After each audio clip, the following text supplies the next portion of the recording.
We got our package. I don't know if we told you guys, but our heater went down. Our diesel heater went down. And although we've been fortunate to have some of this beautiful sun and possibly even 60-degree weather, well, at nighttime it still gets cold. At nighttime it gets really cold. And what piece was it? It was the glow plug. Yeah, it was the glow plug inside the heater that went bad. So anyway, we jumped through hoops, snow jumped through hoops to get this to us. And, thank you, THL. But we've been at this beautiful camp for several days, and we haven't been filming because we've just kind of been hunkered down. It's tax time. So we've been getting all our receipts gathered up, and we're legendary procrastinators, so we don't do it each quarter. So we've been busy working and waiting on our part. Would it take about a week to get here, Kurt? Yep. About a week to get here from United Kingdom, not from the States. But now we got to see if the part fits. Yeah, now we got to see if the heater will work with this new part.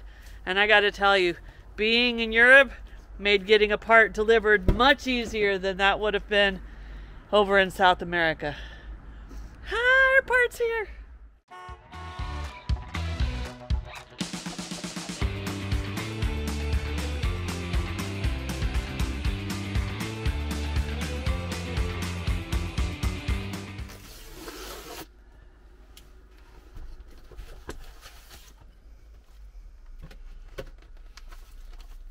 Just so you guys know. Oh, this is to the company, the fat forwarding company. Yes. Yeah. So we set up a freight forwarder in the United Kingdom, had Amazon United Kingdom ship it to the freight forwarder that we set up an account with, and then when it gets delivered there, we tell them where to send it. So we're learning how this packaging stuff over here in Europe is going to work. There is our part. Just so you know, it was an $18 part that cost $100 to get shipped to us. But we had to have it. Special tool. I can't get the other one out without this tool, so that's good that the tool came with it. All right, Kurt's got a little work to do, guys. So our diesel heater lives under the passenger seat. So Kurt had to remove the passenger seat to change the glow plug and little filter. So far, we're doing okay. Now, one thing is for certain. The kitties do not enjoy being locked in the back half of the van. But they seem to have settled down, and it's what we got to do when we got to leave the door open. Alright, glow plug replaced. Minor filter incident dealt with. Heater cranked right up and is running. Kurt's putting the seat back on. It's already half day gone here, so we'll spend the rest of the day here finishing up some work. We will hit the road in the morning after over a week of being down. This has been a good camp spot. It has been. A good location. Yeah, the kitties loved it. It was a good place to get stuff delivered. Big shout out to this place. It's been wonderful. The hosts have been kind. They even brought us homemade bread one day. But it's time to hit the road first thing in the morning. 8 days in one place is a long time for us. Under the olive trees. Under the olive trees. The kitties are a little bit bored too. They're excited that it's moving day. We're leaving this camp. It was a wonderful place to have to wait on a part. The owners were kind. But it's time to hit the road. Let's go. You ready, Vanna? So our campsite was about 15 minutes south of the city of Bar, B-A-R. And in Bar, there's an area called Old Town Bar, or Stari Bar. And before we leave this area and head south, we figured we better go take y'all there. Right, Kurt? It's an old historic town. There's a lot of history. This thing's over 2,000 years. And then it's established fort and city, so we gotta check it out. Gotta do it. As we were headed up to this old town, the road started out great. Stayed plenty wide enough the whole time. But then we came to a crazy hairpin turn to get up to the parking area. But Curt maneuvered it with an audience. All the locals were watching us and probably laughing at us. But we are parked, and we're here, and we're ready to walk over to this old town. Alright, so they have a wonderful little winding street going up the stairs through here from the parking area, lined with great looking little restaurants and shops. But stuff's just now starting to open up. It is a little bit early, but it is a Sunday, so we expect a lot of these places to open. And it appears as though pomegranate beer and wine is a specialty in this area. Guess a lot of the shops, in addition to olive oil, are selling pomegranate products. So are you gonna try it? I think so. As you get towards the top of the stairs, you come up along the outside of the wall, the fortress wall. We gotta walk around the curve up here, pay our entrance fee to get inside. We stumbled up on a fresh juice stand, which is perfect for an early Sunday morning. Now, he had orange juice, which is what I was headed for because I saw the oranges, but he also had pomegranate juice. To be completely honest with you guys, I had never tried it, so we decided to get a mix. Half pomegranate, half orange juice. Here we go, we're giving it a try. Fresh squeezed pomegranate and orange juice. Oh, we should have got two, because I don't know if I'm going to share it with Curt. She probably won't. Let's let Curt try it.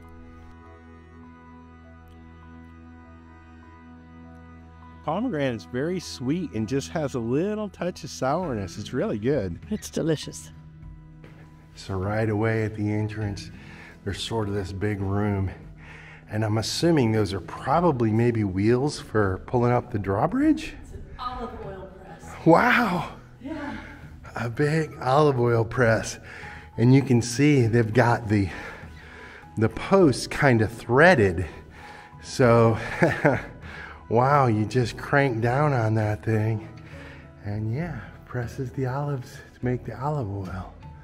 This is the coat of arms for the Republic of Venice. Venice ran this area for a while. The Venetians. Yeah. So this is pretty fascinating. So this is an old wooden water wheel. And you can see kind of the scoops right here on the end of the wheel. And then below, they have some plumbing. And it looks like it's a fragment of the city water supply from the 18th century.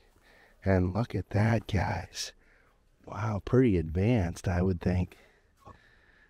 So this is the remains of the public bakery from the 17 and 1800s. This is where you'd come to get your bread. Look at this, guys. This is just so cool. They've done a nice job labeling a lot of this stuff for us, too. According to the signs, we're walking through an old residential area now. And it's really cool that we can just walk right up in here. And we have shown you guys a lot of churches and monasteries. I don't know that we've shown you anything like this, quite like this. And it looks like, and what they would do a lot of times is when something was destroyed, the rocks and all the stuff that it's built with, they use that for scrap materials, sort of salvage them. But some of it's still kind of here.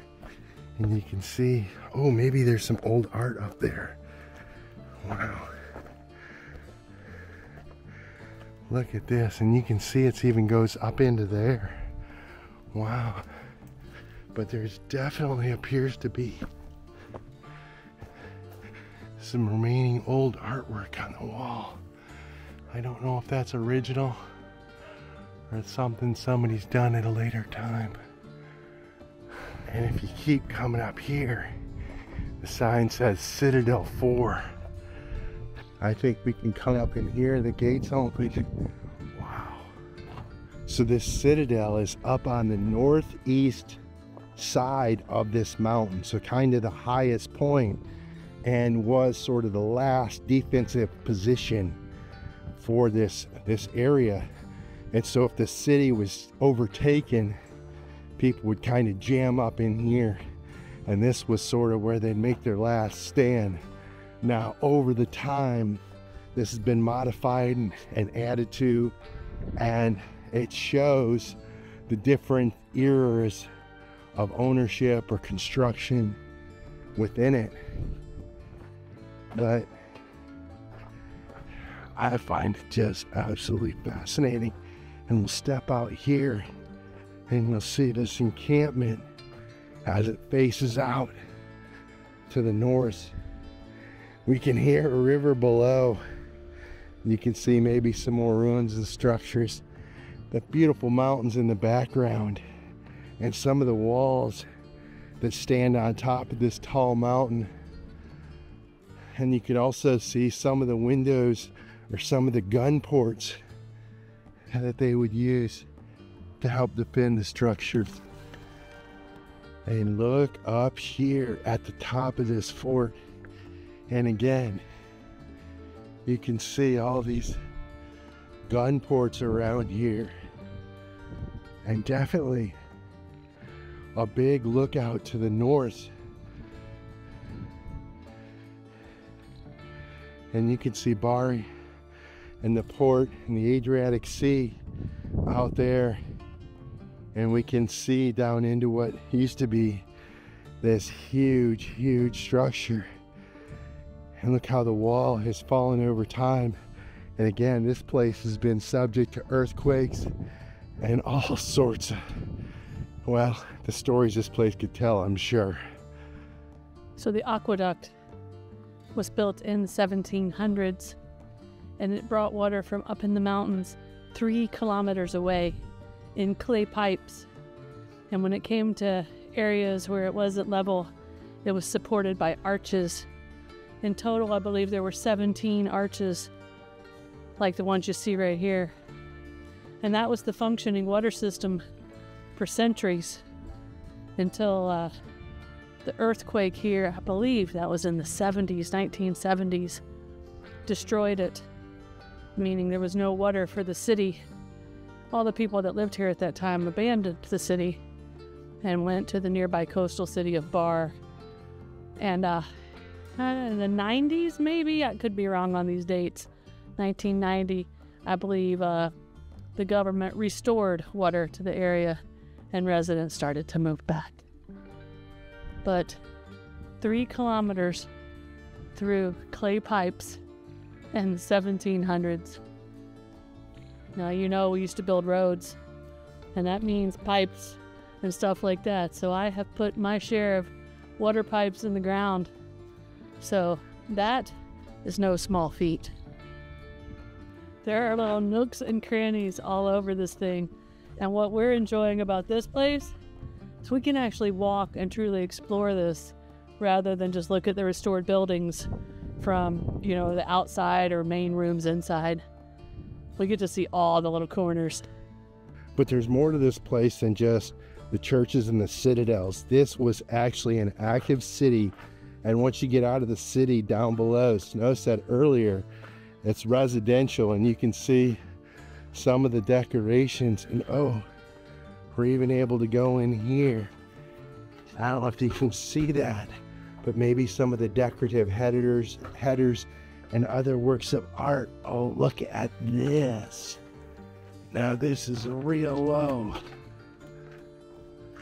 Oh, and we're in some sort of dome structure.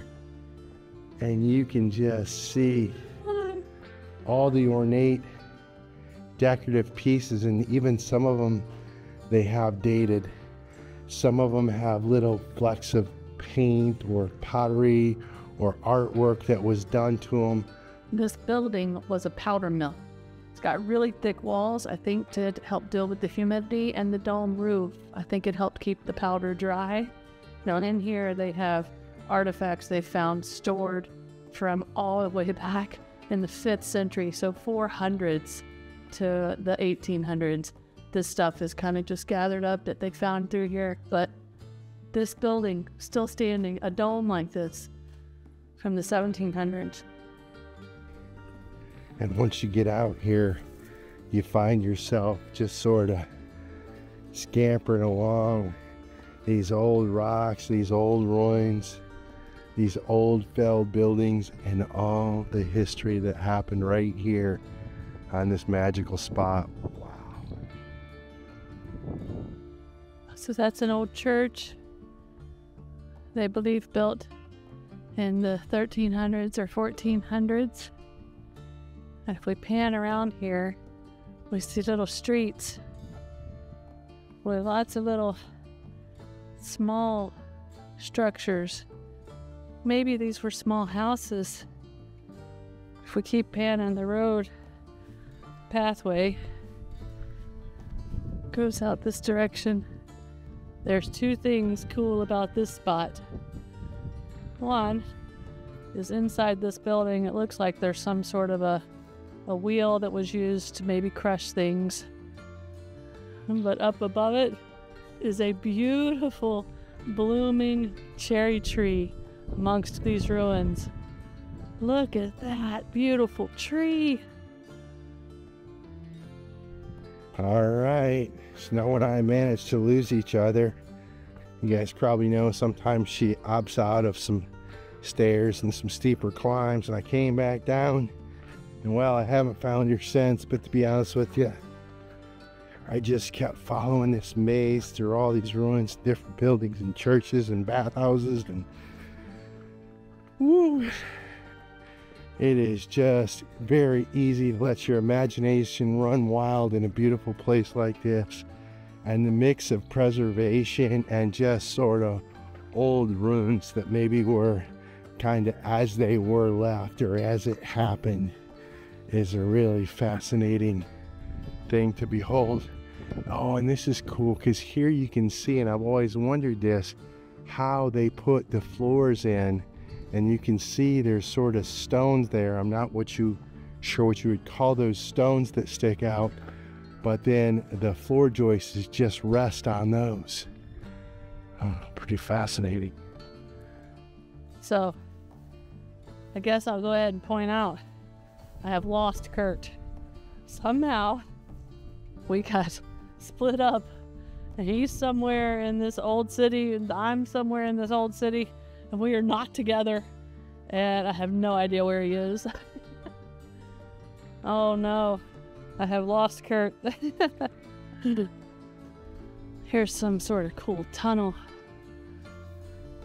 entrance to something at one time. I think I'm back in a residential area again.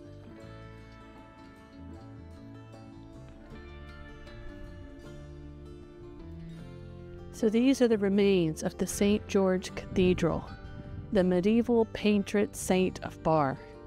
It was erected in the 1100s. The remains were discovered on top of the foundations of the Church of St. Theodore, which was built starting in the 500s.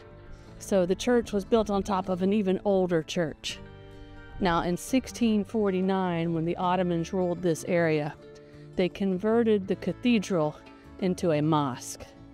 In 1881, after lightning struck the mosque, it was destroyed because the mosque was storing explosives.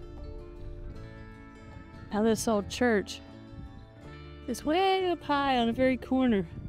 I can look down on a lot of the old city. So I'm scoping it out, trying to spot Curt, and I'm not having any luck. If I know him, he's inside one of these little alleys or exploring some house or basement or crevice. But we'll keep looking. In the meantime, we're enjoying our solo tour. So this is an old Turkish bathhouse, and obviously it's been restored. But down below us, this would have all been water in here. And water was pumped in from the adjacent building. And some of it was heated and some of it was cold, but it'd come in through those ceramic or plastic pipes. You could see the dome shape. So this would just be like a big steam room. Look at this. Crazy, guys. And those lights you're seeing on top are openings to outside, so they'll give this a natural lighted look in here. Wow, pretty fascinating.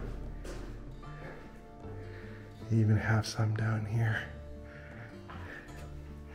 Very cool. So just outside the building, you can see here, this is a fire pit, and there's even a chimney up on top, and that's where they would have had the fire to keep the water inside the bathhouse. Wow.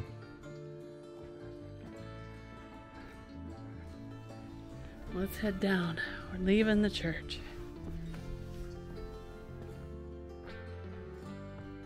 And every once in a while, you just come across a big grinding wheel, and you can even see like the pad or the base or whatever. Like if they were making olive oil or even a flour, there's a stone base below it, and you can see some of that still remains. Oh, and look, up there's snow. Snow!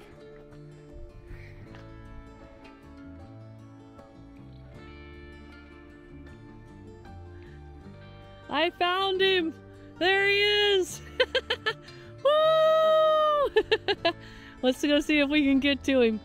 But first, look at this column thing here. Guess that's some sort of chimney. Alright, let's go find Curt. We are reunited. We are lost no more. Party's over. We're gonna work our way out of the old town area, back to the restaurant area. I think we're gonna try to find some authentic Montenegrin food. Cause coming in, some of those menus in little restaurants looked pretty good. All right, we got an active restaurant here, but we did find a little limonada. How is it, Snow? There's no sugar in it. This is fresh squeezed lemonade. It's got a few little mint leaves in it, but you don't really taste them. So it's got some tang and a little pucker factor, but it's really, really good. It's good, and this place has a lot of authentic food, and we are going to get a platter, so we're going to be able to try a little bit of a lot. Yeah, it says it's for 2 people, it's 5 courses, and we're picking the one that has some vegetarian dishes and some meat dishes. We don't know what's going to come out. Mystery veg, mystery meat. It's going to be good, though, I can tell from the menu. A cultural experience, guys. All right, course 1. We got a beautiful, fresh-looking salad, some yummy-looking bread, and, of course, some signature cheese. And I think this is lamb's cheese, which Yeah. we've been keen to try, but we haven't yet. And he just told us the olive oil is made right here, and we can even buy some downstairs. Let's dig into the salad.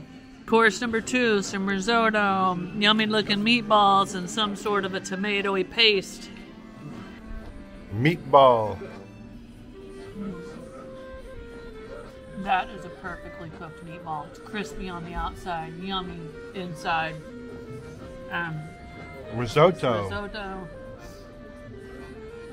Kind of little sauce, tomato sauce on there. I'm not sure what it is. It's a little bit sweet, but it is delicious. You're gonna love it. All right, this next dish is veal, I believe, with egg. It looks like it's got some There's an egg for Curt. carrot and some other sauce, maybe a couple olives, and it's got some tzatziki, so we'll see about this one. Snow looks a little more cautious. I am, because of the eggs. I'm not a big fan of eggs, so I gotta get a feel for it before I load my plate up. But I know I'm gonna like this.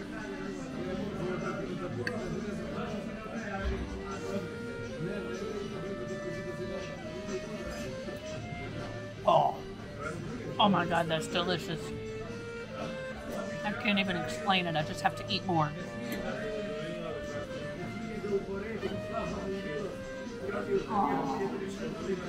And the eggs go well. I have a hard time describing the sauce. It's a little bit sweet and savory, slight hint of tomato, but not really like strong, but very savory and delicious. So how is the egg cooked? Eggs kind of scrambled in there. Like you can see some yolk on that. Curt loves eggs. This is delicious. Looks like we've got some roasted meat, potatoes, some sort of leaf-wrapped cabbage, something or other. We're gonna have to tell you what's inside after we eat it.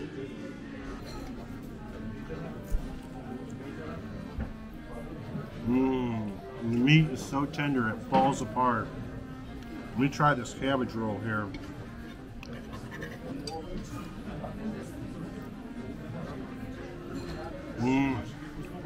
Cabbage roll with a little rice and a lot of flavor. So good.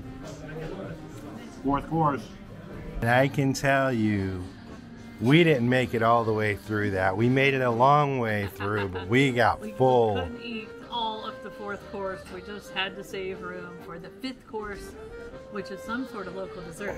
That food was delicious. Snow got a little coffee, and it looks like kind of espresso style. Pretty Smallest thick. coffee ever. And this looks like a little like donut type thing with the almond, and there is a little syrup, and it's drenched in a syrup.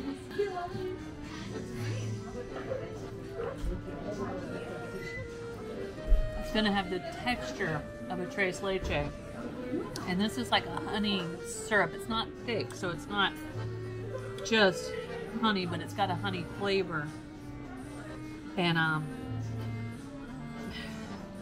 it's like a donut tres leche drenched in honey, and it is delicious. But please look, the world's smallest coffee, and they only filled it to here.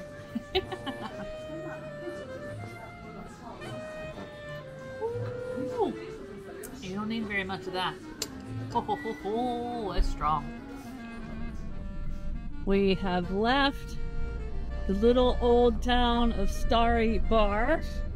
That lunch was amazing. We are both stuffed beyond belief. What a fun Sunday morning and afternoon. But now we are headed back over to the beach where we hope we have a free place we can camp for the night. So let's go see if we can get settled into a campsite. Maybe we'll have a view of the sea. So there's home for the night. Not too bad. We're right across from the beach. It's a Sunday afternoon. A lot of locals are out for a little Sunday afternoon beach time. The weather is beautiful today. We're both in short sleeves. Kurt's got shorts on. It's definitely a popular beach for the locals. Kids playing everywhere. A lot of people out here enjoying the sunshine. Back to the van to open the door for the kitties. What are you doing, Anna? What are you doing, Pumpkin? What are you doing? All right, we have been playing around on this beach a good part of the day. We came out and hung out. I flew the drone around. This place is beautiful. The mountains, the sea, the shoreline, the city, the history. Holy cow. And now we're walking up. We're gonna check out the sunset. The sun's going down. So I think there's a little place here maybe where we can even get a coffee. So this is nice. All right, so when we first entered Montenegro, we didn't know much about it at all. And we have not been inland very far. But the thing I want to let you guys know about this country is it really wasn't on our radar. To us, it was just a place we could go and spend some time outside of the Schengen zone to help reset our visas. But this country should be on people's radar that like to travel, especially if you love the coast. This has been some of the most surprising and beautiful coastline we've seen. And they have a road that just follows it all along there. And then on the north end, when we first entered, that Bay of Kotor is a really, really special place that you could just go and stay a few days on just a typical type vacation. But the beaches of Montenegro, the people of Montenegro, the food, which we learned today of Montenegro, and the history of this country. It's a small country, but it's a special little country, and it's got a little piece of my heart now because y'all know I love the ocean. But it's time to leave because, you know, it's still still winter time, so we can't go inland and explore Montenegro because, you know, the elevation gets too high. So we're hugging the coast as we go south, and we're at the southern tip of Montenegro. So tomorrow, when we wake up, we will be leaving this beautiful coast and heading to the next country. So we have a border crossing to Albania! for Albania, which is going to have more beautiful coast. Woo, we are excited, guys. But I wanted to give Montenegro its due. It surprised us. Put it on your bucket list. It's a beautiful, beautiful Blew country. me away. And it's given us one last epic sunset. Cheers, guys. We hope you enjoyed Montenegro as much as we did. We'll see you on the next one. If you like this video, be sure to subscribe to our channel and hit that notification bell so you guys know when we put out new videos. And don't forget, you can always follow us over on Instagram to see what's going on in between videos. Cheers, guys!